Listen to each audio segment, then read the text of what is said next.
जी बिस्मिल्लाहिर्रहमानिर्रहीम। Dear students, आज होने जा रहा है बिल्कुल नया और बहुत ही इंफॉर्मेटिव लेक्चर, और ये कर देगा आपके तमाम इबहाम, तमाम जो आपकी अभी तक की एम्बिग्विटीज़ हैं उनको बिल्कुल क्लियर आउट करने वाला है। बहुत सी जगहों पर आप जब लिखते हैं डेट्स, मंथ्स, ईयर्स, तो आपको तरतीब नहीं पता चलती कि पहले डेट्स लिखें, मंथ्स लिखें या ईयर्स लिखें, या पहले मंथ आना चाहिए फिर डेट आनी चाहिए, या फिर ईयर आना चाहिए, या फिर हम डेज़ ऑफ द वीक बोलते हुए कभी सेचर, कभी सेटर, कभी सैटरडे, कभी सैटरडे बोलते हैं ना। तो आज ये हम दूर होने वाले हैं सारे। और फिर हमारा जो रेगुलर एक पैटर्न है Urdu to English translation of everyday sentences, वो है हमारा तीसरा हिस्सा। तो ये है हमारा स्केड्यूल। आइए शुरू करते हैं जी। और लीजिए जी, हमारा 22nd लेक्चर है जो आज हम शुरू कर रहे हैं जी, 22वां लेक्चर जी। सबसे पहले हमारा सेक्शन है days of the week pronunciation, और देखते हैं जी प्रोनाउंसिएशन क्या है जी इसका। जी देखिए, that is Saturday, that is Saturday. बेहतर है कि आप ये जो डे है इसको पहले डेई, जैसे यहाँ पर मैंने लिखा है डेई, डे ही। अगर आपकी लैंग्वेज में डिफ्थोंग्स नहीं हैं तो कोशिश कीजिए बोल लें कि सैटरडे, डे तक हम बोलते हैं बिलमूम, लेकिन आप थोड़ा सा ई साउंड भी आगे कीजिए, पहले डे ए साउंड और फिर ई साउंड, सैटरडे। ठीक है जी। What is this? This is Saturday, Saturday. Okay, इसी पैटर्न पर नेक्स्ट जो डेज हैं उनको भी आप बोलिएगा Saturday. And what is the next one? Okay, that is Sunday, Sunday, Sunday, like cup, fun, Sunday, Sunday. That is not Monday, not Monday. This is Monday, Monday, Monday. And next is the Tuesday, Tuesday, with Z sound, as you can see right here. There is Z sound here, Z sound. That is Tuesday, Tuesday. And in American, just Tuesday, Tuesday. And this is Wednesday, Wednesday. And that's enough, Wednesday. We're not pronouncing D here. Wednesday, Wednesday. And in American, Wednesday, just Wednesday, Wednesday, Wednesday. Otherwise, it's proper, that's Wednesday. Okay जी, next देखिए जी, Thursday. Very simple, Thursday, Thursday. And Friday, Friday, Friday. Okay जी, next section की तरफ बढ़ते हैं, और जो कि है बहुत ही अहम, बल्कि आज का जो कर्नल है, आज का जो एसेंस है हमारे इस कोर्स का 22nd लेसन का, वो है ये। आइए जनाब, पहले हम लिखेंगे मंथ को। अमेरिकन इंग्लिश में पहले लिखेंगे मंथ को, फिर लिखेंगे डेट को, और फिर लिखेंगे ईयर को, यानी जनवरी 1, जनवरी 1, 2020। My birthday is January 1, 1994. So it's pretty correct. So what have you done? क्या किया है जी आपने कि पहले आपने लिखा मंथ, फिर लिखी डेट और फिर ईयर। ठीक है जी, जनवरी मंथ, 1 डे और फिर 2020, दैट इज ईयर। तो ये है जी सही तरतीब अमेरिकन इंग्लिश में, जनवरी 1, 2020, जनवरी 1, 1994। ओके जी, देखिए ब्रिटिश इंग्लिश में क्या है, वो कर रहे हैं इसको थोड़ा सा तब्दील, और वो लिखते हैं ज़रा लॉजिकली कि पहले डे आना चाहिए, डे से मिलके बनता है मंथ, और मंथ से मिलके बनते हैं ईयर्स। तो इसलिए पहले डेट, छोटा यूनिट, फिर उससे बड़ा यूनिट, और फिर सबसे बड़ा यूनिट, वो लिखेंगे 1 जनवरी 2020, 1 जनवरी 2020. My birthday is 1 January 1994. Okay जनाब, इस तरह आपने, ये है ब्रिटिश का और अमेरिकन का। होपफुली जी the point is pretty clear. और देखिए जी, यहाँ पर काफ़ी प्रॉब्लम आता है कार्डिनल्स में और ऑर्डिनल्स में, कि यहाँ पर हमने यूज़ किया था 1 और यहाँ हम यूज़ कर रहे हैं फर्स्ट। तो इसमें क्या डिफरेंस है जी, इसको भी हम अभी क्लियर कर लेते हैं कि कार्डिनल नंबर्स क्या हैं, ऑर्डिनल नंबर्स क्या हैं। तो आइए जनाब इनका डिफरेंस देखते हैं, कार्डिनल नंबर्स और ऑर्डिनल नंबर्स का। ये जो लेफ़्ट साइड पर आप देख रहे हैं ये ऑर्डिनल्स हैं और ये जो राइट साइड पे हैं ये कार्डिनल्स हैं। यानी जैसे कार्डियोलॉजी से आप याद रख सकते हैं कि जो मेन जो हार्ट हैं वो ये नंबर्स हैं जो राइट साइड पे हैं, और जो ऑर्डर को शो करते हैं ऑर्डिनल्स यानी ऑर्डर्स को, यानी फर्स्ट सेकंड थर्ड ऑर्डर को हम जाहिर कर रहे हैं, ये ऑर्डिनल्स हैं। उम्मीद है अब आप कभी नहीं भूलेंगे। तो ऑर्डिनल्स में first second third fourth fifth and so on, और ये मैंने लगा के कुछ छोड़ के एथ लिखा है जी, एथ EIGHT 8 TH, जैसे यहाँ हमने 5 के आगे TH यूँ नहीं करना, आपने करना है EIGHTH, that's enough. Double T लिखने की कि 8 लिखें और फिर TH लिखें ज़रूरी नहीं है, आप बस 8 कह दें, दैट्स इनफ। तो ये हैं जी ऑर्डिनल्स, और ये 1 2 3 4 5 एंड सो ऑन ये हैं कार्डिनल्स। तो हमने देखा कि ब्रिटिश ने यूज़ किए ऑर्डिनल्स और अमेरिकन ने यूज़ किए कार्डिनल्स।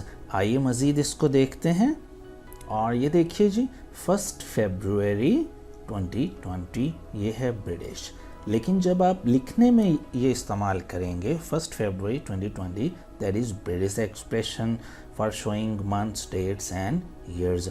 लेकिन जब आप बोलने में करेंगे my birthday is the 1 February 1990, यूँ करेंगे। ओके क्लियर है? द 1 फरवरी 2020 आप कह सकते हैं first my birthday is 1 February 1990, लेकिन वो that sounds a bit weird, काफ़ी वियर्ड लगता है, अजीब लगता है ये कहना। तो जब आप फ्लुएंसी में बोल रहे होते हैं इंग्लिश, तो आप इसकी आदत बना लीजिए, द 1 फरवरी 1990, द 1 फरवरी 2020, इस तरह बोलेंगे आप द और ऑफ का इजाफा करके जब कभी आप ब्रिटिश बोलना चाहते हैं।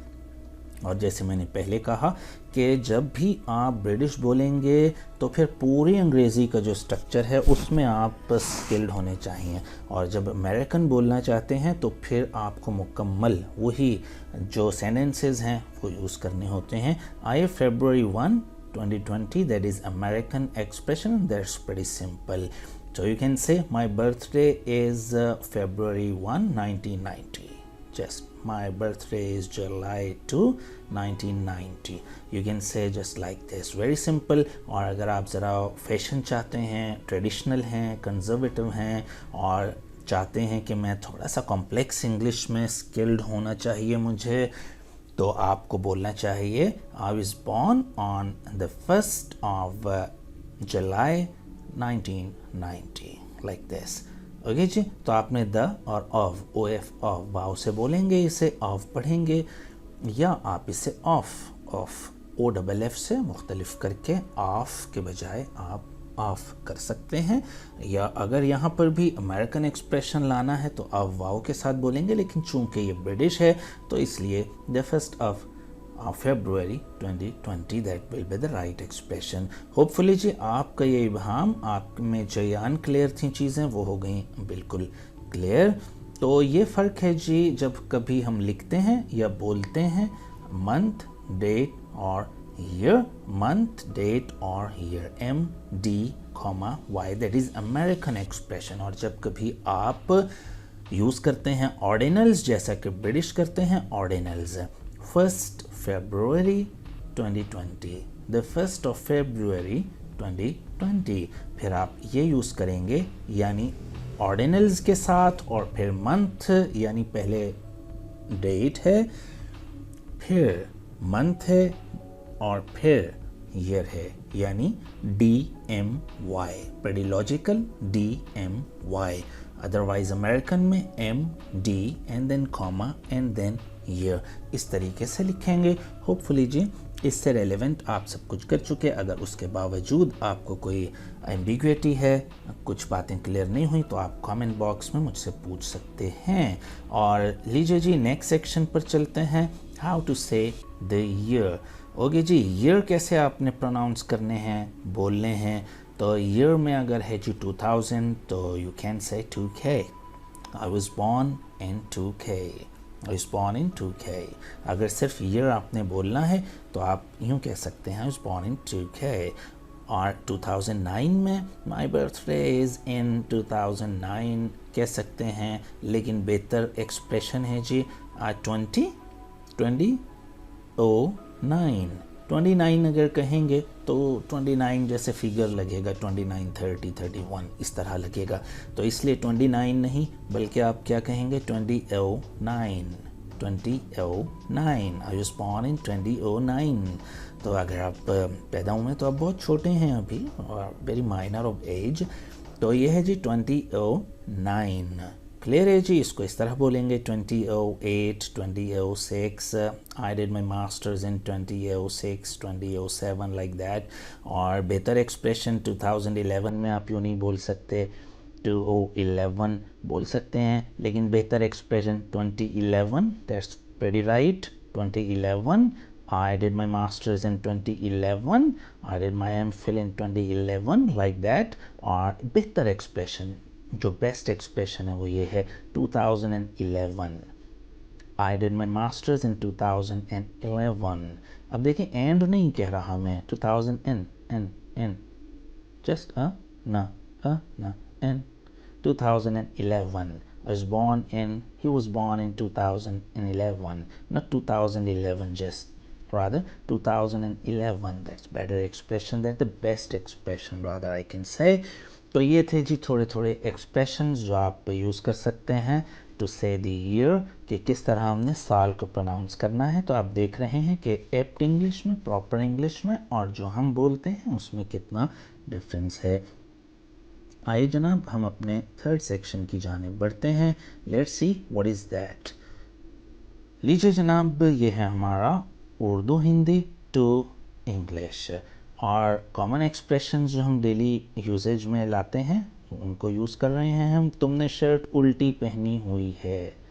तुमने शर्ट उल्टी पहनी हुई है. Your shirt is inside out. You can see right here, your shirt is inside out. तो ये आप यूँ भी कह सकते हैं, you are wearing the shirt inside out. You are wearing the shirt inside out. तुमने शर्ट उल्टी पहन रखी है. नेक्स्ट, तुम्हारे जूते का तस्मा खुला हुआ है.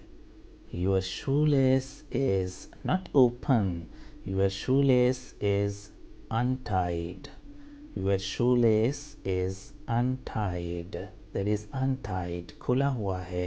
Shoelace जूते का तस्मा, your तुम्हारा, is है. Your shoelace is untied.